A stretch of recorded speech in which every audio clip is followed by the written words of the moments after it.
O REITs tem baixo risco, porque você não vai administrar. Você só vai receber, ó, a mamata. E a casa tem alto risco, porque é você que faz a gestão, então você vai ter que dar uma porcentagem do seu business, da sua casa, para alguém gerenciar. E vamos lá para os prós e para os contras dos REITs e dos imóveis. A gente falou de liquidez. E o que é liquidez? Liquidez é a facilidade que você tem de vender e receber o seu dinheiro quanto mais rápido possível. Isso no REITs, você consegue fazer isso no mesmo dia, num clique no computador, e vender na sua casa. Tá? Então, em falando de fator de risco, liquidez, o REITs tem um baixo risco, porque você pode vender rápido. A casa tem um alto risco, então anota aí. Fluxo de caixa.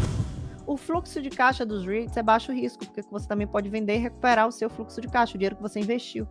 Da casa nem sempre, se você estiver desesperado aí para vender e ficar aí muito tempo esperando, enfim, alto risco. Volatilidade. Ó, sobe e desce, sobe e desce. O REITs, ele é mais volátil, porque ele está na bolsa de valores. E por que o REITs é mais volátil mesmo sendo imóveis? Porque o REITs depende da ganância dos compradores e dos vendedores. Depende de crise, depende de movimento econômico, geopolítica.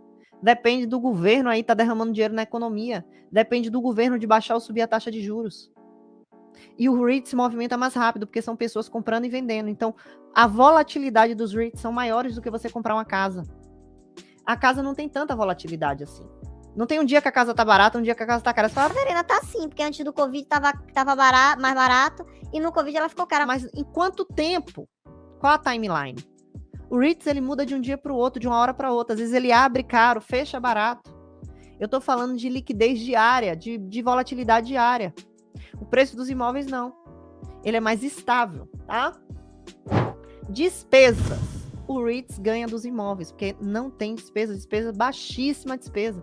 E quem administra a despesa é o administrador do REITs. A casa tem altas despesas. Se você for comprar uma casa para morar, é muita despesa. Não adianta você dizer que não é, porque eu tenho uma casa e todo dia é uma coisa. É uma luz que tem que trocar. Menina, olha, meu Deus do céu. E se você não é proprietário da casa, quem gasta é o dono. Aí você tem que não sei o que, a cozinha, a geladeira, é uma coisa. Parece assim que você tá tampando um buraco e o outro fura. Sempre tem uma coisinha para você fazer. Então, as despesas dos REITs é baixo, risco baixo. E as despesas dos imóveis, o risco é alto. Tá? Gerenciamento, gerenciar, colocar esforço, horas do seu trabalho, se estressar. O REITs tem baixo risco, porque você não vai administrar. Você só vai receber, ó, a mamata. E a casa tem alto risco, porque é você que faz a gestão, então você vai ter que dar uma porcentagem do seu business, da sua casa, para alguém gerenciar. Risco de longo prazo, vamos falar agora? Risco de longo prazo. No longo prazo, se você estudar os gráficos históricos, os REITs têm baixo risco, mais do que os imóveis. Verena, que absurdo. Não achava que era assim, não.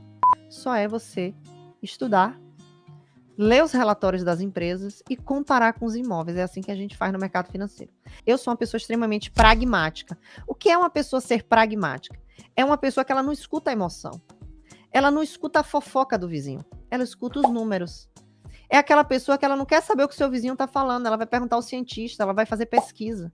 Ela vai olhar dados técnicos para comparar, para tomar suas decisões. As decisões de uma pessoa pragmática não é baseado no que ela está sentindo, e sim no que ela está vendo e provando. Então, se você for ver a estatística histórica, você vai ver que no longo prazo os REITs trazem mais rentabilidade financeira e menos estresse, menos gastos e menos administração. Quando você investe em REITs, você recebe renda passiva. E a gestão já foi paga, você não precisa pagar nada. Você só ganha, você pega o dinheiro limpo na sua conta. A única pessoa que você vai estar devendo é o IRS, para pagar seus impostos, que aqui a gente mora na terra que cobra muito imposto. Então você vai ter que fazer o quê? Um contador que vai fazer a sua contabilidade do ano, você vai incluir lá a sua corretora. A corretora vai te dar um relatório, coisa maravilhosa. Você não vai ter muito trabalho, não. A corretora já te dá um relatório para você pagar seus impostos. Todo ano, no mês de você pagar os seus impostos, a corretora ela gera relatório para os seus clientes. E com aquele relatório você passa para o seu contador e ele faz sua contabilidade. Lindo e maravilhoso, tá? Tem que ter um contador. Tem muito contador barato aqui nos Estados Unidos, muito contador bom brasileiro que você procura aí na comunidade. Se você é aluno RNA Ricos na América, a gente na nossa comunidade, os alunos divulgam contadores em todos os estados. São alunos que divulgam de livre e espontânea vontade. Você pode testar, ligar, conversar, ver. Não tem nada a ver com a gente não, quem divulga são os alunos, tá? Então vamos lá? Quando você possui um aluguel, você coloca muito o que a gente chama no mercado financeiro de sweat equity. Sweat de suar. Por quê? Porque você vai ter que suar, você vai ter que botar um esforço ali para ganhar aquele dinheiro naquele imóvel que você alugou, que é seu. E o REITs é 100% renda passiva, tá?